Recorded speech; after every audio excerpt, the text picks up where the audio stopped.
All right, guys, this is Elsa Bloodstone. We're going to jump right in.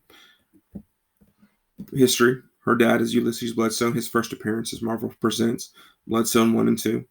He makes some random appearances here and there. He actually doesn't appear in the Captain America series, Bloodstone, but they're actually going after his stone. He dies in Rampaging Hulk number 8. But he appears whenever you look back at history, a lot of times when you see monsters after his creation, you'll see him sort of like the Marvel Universe there. But that red stone is sort of who he is. Over the little picture that you see is her brother. That's Cullen Bloodstone that you don't actually meet till Avengers Arena, which came out in 2014, 2015. Let's check out the covers. Her first appearance, Elsa Bloodstone's first appearance. First off, she's a blonde in the first series. And her first appearance is in 2001. Very random covers, very sexy covers. Makes you start to go, wait, when did Marvel switch into this gear? My guess is because of these issues. Tomb Raider, Danger Girl were very popular at the time. Were selling very well along with Gen 13 and some other things. And so Marvel decided to try to compete with these issues. Open up, reading the issues, sort of thrown off. I wasn't quite expecting some of these panels just because of Marvel. Image, I expect some of these stuff, especially, but you're talking 2001. You got this pervy Frankenstein looking at her as she changes, as she's putting on her costume, which evidently doesn't have an undershirt or a bra. It just has, so. Then you see other ones, mixed references to people looking at her boobs. You see the pose. They got, was it Spider-Woman, All in Trouble, the Milo Manara cover. Then she's ready to go conquer monsters. She's fought a couple, and she has to walk out the door looking like she's a cross between Indiana Jones and Tomb Raider. The next time you see her, Nextwave Agents of H.A.T.E. Silly issues by Warren Ellis and Stuart Eminem. Some fun covers. You can see they're poking fun at the Civil War. Mark Millar looks goats. It's just sort of fun. 12-issue series. You can sort of see some of the silliness. They ends with the climactic, we've been fighting this robot and it's a baby MODOK. Just ridiculous. I some of this I don't quite get, but it is what it is. This is probably the weirdest issue in the run of Elsa Bloodstone covers. Marvel System Size Spectacular. It jumped up because of Galactica, the daughter of Galacticus. But the story inside of it is, hey, I'm bitten by this monster. This monster impregnates me. Oh, my bloodstone's making me sick. I throw up the monster. That's the story. There's like 4 other stories within it, this issue, but this is the only one with a bloodstone in it. And she pukes up a monster. Sometimes you get these one-offs and you're just like, what the heck is going on? The next time she pops up is in 2011, and she pops up in the Legion of Monsters series. Love these covers. This is definitely where I see potential for the MCU to go. If they're bringing in Blade, if they're bringing in Moon Knight, why not bring in the Legion of Monsters, and why not have Bloodstone be sort of the leader of them? But why does this issue come up? Because of this. That one stupid picture caused this book to become a $20 to $30 book for about 3 or 4 days. So everyone jumped in their boxes and got them. Wolverine Volume 3 is the next time you see her. 2012. This is the Jay Lee run at the beginning, but this finishes up with Del Mundo doing some beautiful covers. This entire premise, you see Elsa Bloodstone on the cover of 315 there, but everyone loves the X-23 homage cover that's there. It's just for the cancer awareness, and everyone just loves it. But let's check out some of these panels. One of the first times they meet, she shoots Wolverine in the head. That's how the issue ends for 314.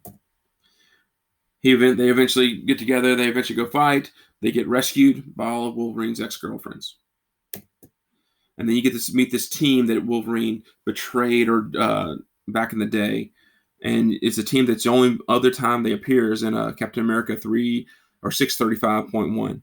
And it's the Covenant team. And there's new characters within there. And you also get to see Elsa's dad, Ulysses, there. And that's sort of why she was brought in on this story. You have the Menace and Virginia Baker and a guy from the Mortal Weapons series. The next time she appears, Thunderbolts 2014. They had Deadpool and Elektra go in and steal her choker so they can go fight Doctor Strange, because they're trying to steal as many magical weapons as possible because Doctor Strange has gone crazy. And so you get to see a few bit that she's not in it for very long, but they steal the choker. Then same year, you get to see her in the Avengers World when the Axis tie-in. That's where all the good guys are bad and all the bad guys are good. And Doctor Doom is trying to save the world. And he brings in Valerie Richards to go recruit people. So she goes and recruits Elsa Bloodstone, who's on the set of a movie at the time. And then they go fight, and they're fighting with the Valkyrie and 3D Man and U.S. Agent, and I think that's Stingray is the other guy's name. I could be wrong. The next time, same year, she appears in the Fearless Defenders. Anytime you have monsters, looks like a Bloodstone's going to be a part of it now. And so she's brought in to talk, and you see them there talking, and eventually this entire issue, this is actually issue 8, the cover's for issue 9. But they're fighting these robotic alien brood monitored by the hand. Just a craziness. Then they're in this issue 8 where you get the manga Mark Brooks cover. You get the team, they're out fighting, and their boyfriends are all hanging out waiting on them at the bar.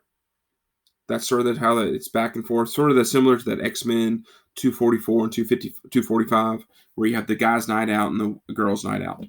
And in this one, Elsa's boyfriend is Jack Russell or Werewolf by Night. And there's a panel there, you can see him fighting. But it's sort of just a weird, unusual issue. If you haven't checked out Fearless Defenders, there's some beautiful Mark Brooks covers. He even has a action figure cover before John Tyler Christopher was doing them in this little run. Next time we see Elsa on the cover is in 2015 for the Secret Wars Battleworld. You can see the Marvel Zombies cover. Every issue has her on the cover, but where I really like it is when you get into the variants. You gotta love this Greg Land cover. It's only a $10 variant, but it's a 1 for $25. All 3 of these are 1 for $25s. If she ever blows up, I could definitely see this Greg Land cover being very popular because there aren't that many variants of her with her on the cover. There has been more, but if you start looking at the later issues or earlier issues, there aren't that many. But here's one that is actually cost a little bit. Is Monsters Unleashed in 2017. There's actually a 5-issue series and then like a 12-issue series of this one. This is a Future Fights 1 for $25 on issue 3 of the first series. The cheapest I've seen it right now is like $30 on eBay. They jump up to, some people ask $75, some people ask $50. There aren't that many listed, so you sort of can name your price and just it's a sexy cover. It's there's 5 of them in this little series that came out, and actually like the issue 4 has a Moon Girl and Devil Dinosaur on it. But you can see she appears on the cover. She's there to mentor Kid Caillou, and pretty much anytime monsters come up, it looks like Elsa's going to be there. And then finally you have 2019, and you can see she's coming every year. She's not having her own series, but she's popping up more and more. In Deadpool in 2019, you get the first. He's the King of Monsters in this version of Deadpool is the King of Monsters, and so you had 1 or 2 variants that are pretty cool. This copper tone variant that I didn't see very often, but it's not an exclusive. It's not even a ratio. It's just a matter of there was 20, 30. It felt like Deadpool variants that came out for the issue 1. I mean, shoot, there's 2 of them here. Both of these have Elsa on the cover. That's the copper tone homage, and if you get it, it would be one to hold on to. I could see it being one of those collectible ones, especially once again if she does come up. And then you have the Mirko Andolfo cover it's a 1 for 25 ratio. I actually did get this one when it came out, just because I like Elsa Bloodstone as a spec option, but also I like Deadpool, so this is sort of a fun cover. But those is basically Elsa Bloodstone. I went through sort of quickly. Hopefully you saw some coverage you might not have seen. It was actually sort of cool to read a character and realize within a week I could pretty much read everything she's been a part of. I could pick up every one of her issues because she's, I think, counted it was between 29 and 35 or so issues she's been a part of. So it's not a lot out there of her. I think she has great potential. I think she could, with the MCU, with the Marvel stuff that's coming on Disney Plus and Hulu. You have the Hellstrom. They want to bring Ghost Rider back. They want to bring Moon Knight in, and you're starting to talk about this darker world. Why not have a team of monsters being led by this Elsa Bloodstone person who's not afraid to knows how to use the weapons, who's a redhead, who with attitude. It'd just be a great way to incorporate some of these characters and things, and it can be fun. She's played the comedy type of role. She's played the dark role. She's played the sexy role. If you read some of the descriptions of some of the characters, she's this foul-mouthed character. I'd love to see her played. I would love to see who you guys think she should play. Who should play her? But I think there's great potential when you talk about Bloodstone. in the MCU. And if you haven't jumped on the train yet, maybe that's something you should start doing. So thank you guys, and hopefully I'll do some more of these Fisherman Tales.